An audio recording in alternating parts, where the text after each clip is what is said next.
I never thought I'd find myself here, standing on the edge of something I swore I'd never touch. If you'd told me just a day earlier that I'd cross a line so deeply etched in my morals, I would have laughed. But life isn't always loud when it shifts. Sometimes, it moves with a quiet certainty, and that night was one of those moments. The house was quiet, too quiet, the kind of silence that seemed to hold its breath. I could hear the faint hum of the ceiling fan and see the shadows slowly dancing across the wooden floor. Something was about to happen, something I couldn't undo. We'd been circling each other for so long, pretending what we felt was nothing. Every shared glance, every lingering touch, every too close laugh had been building toward this. It wasn't sudden, it was years in the making. Earlier that evening, his eyes found mine across the room, not with a smile, not with words, but with a look that said everything he couldn't. That look clung to me like a secret. We both knew the truth was there, hanging in the air, waiting for one of us to reach for it. I walked out of my bedroom, not with arrogance or shame, but with raw honesty. Nothing hidden, nothing held back.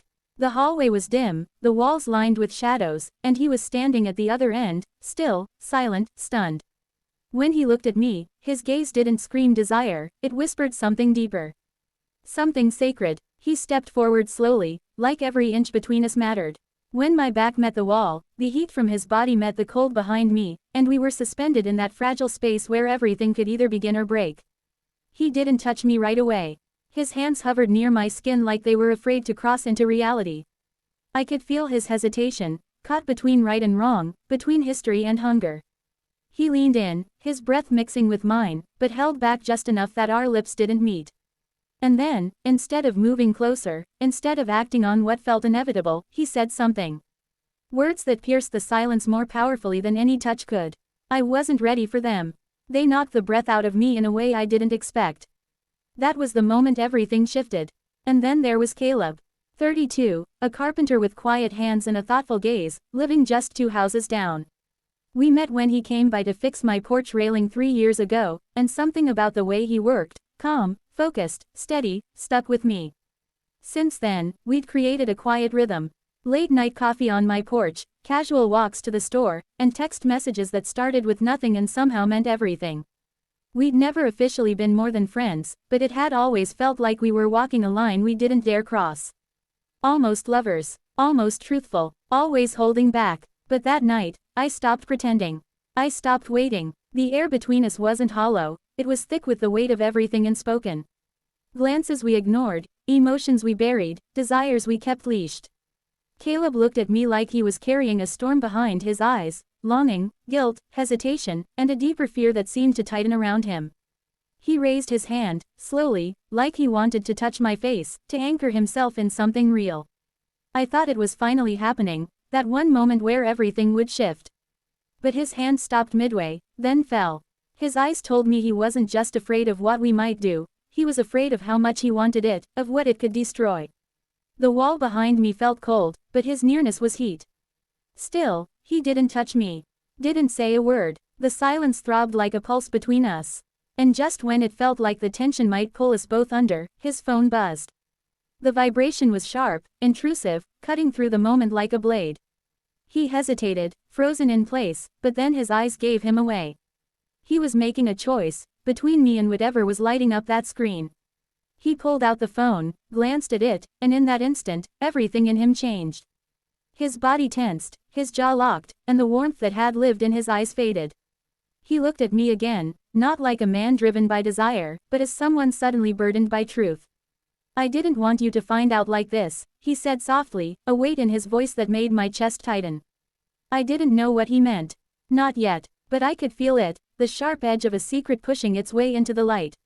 My heart was no longer pounding from anticipation, it was racing from dread. He stared at me like he was ready to confess something, but the moment he touched me, it would all be real. And once that truth came out, there would be no undoing it. Then he whispered the words that changed everything. That call, it was her. Just 2 words, but they hit like thunder. Her, the woman who had once broken him into pieces. The one whose name he never fully spoke, only hinted at in fragments, like even saying it aloud might give her power again. And just like that, I wasn't the only one stripped bare in that hallway. Caleb was standing there exposed too, haunted by a past he hadn't yet laid to rest. I held my breath, but kept my voice steady even as my heart shook. So what now? I asked. Do you run back to what shattered you, or do you stay here and face what this is? He didn't answer right away. The silence between us turned heavier, stretched tight with questions neither of us could escape. Then, slowly, he reached out, his hand finally meeting my face. It was steady, certain, real. I don't want the past, he said. I want you. It should have felt like something out of a dream, but it didn't. Because just as we were leaning into something honest, his phone buzzed again. He glanced at the screen, and his face went pale. It's her, he murmured. She's downstairs. My heart dropped. I braced for it, to be left behind, for him to go after the ghost he hadn't yet buried. But he didn't move toward the door. Instead, he turned off his phone, placed it quietly on the table, and met my eyes without flinching. There was no fear in him this time. Only truth. I don't owe the past anything, he said, but I owe you honesty. He stepped closer, rested his forehead gently against mine, and for a moment, we didn't need anything else. No rushing, no drama, just breath, quiet understanding, and something real taking shape between us. That was the moment I knew this wasn't an ending, it was the beginning. Not a fairy tale, but something better. Something raw and grounded. In the days that followed, Caleb shared everything. Her name was Lydia, his ex-fiancée. She had walked away 4 years ago, chasing a life she thought she wanted more, leaving him with no answers. Now she was back in Camden, saying she had changed, wanting to reconnect. Caleb admitted he'd been ignoring her messages, torn between the familiar pain and the uncertainty of what she really wanted. But that night with me, he made his choice, not just to stay, but to truly let go. We didn't fall into each other like in the movies. There were no grand declarations. What we built was slower, quieter. We sat on the porch in the evenings, letting the night hold space for our confessions. We talked about the fears we carried, the weight of our pasts, the hopes we were just beginning to believe in again. I told him about my divorce, how it broke me, how it reshaped me. And he listened, not to fix me, but to understand. I told him how my divorce had left me hollow, wondering if I'd ever be enough for someone again. Caleb opened up about the damage Lydia had done to him, how her leaving made him feel small, unworthy, like he'd never measure up again. We weren't trying to fix each other, just sitting with the weight of our scars, finally being seen without needing to be perfect. One quiet night under a sky full of stars, with a half-empty bottle of wine between us, Caleb reached out and took my hand. There was nothing dramatic about it, just a soft, steady gesture. His fingers found mine and held them like he meant it. I'm not promising perfection, he said gently, but I'm here. And I'm choosing this, choosing us. I didn't need a grand speech. I just squeezed his hand and let the silence answer for me. That's enough, I whispered. This wasn't some cinematic love story. No sweeping music, no chase through the airport. Just two people sitting in the quiet, choosing honesty over fear. Choosing to stay even when it would have been easier to run. And maybe that's what real love is, not the firework moments, but the small, steady, terrifying choices we make. Like turning off the phone when the past comes calling. Like showing up, bare and unguarded, when everything inside you says to protect yourself instead. Would you have trusted Caleb? Could you have taken that risk, knowing someone from his past was still lurking nearby, knocking at the door? What would you have done? Walked away, or stayed to see what might grow from the ashes of what came before? Maybe it won't be easy for them. Maybe Lydia's return will stir up trouble they can't avoid.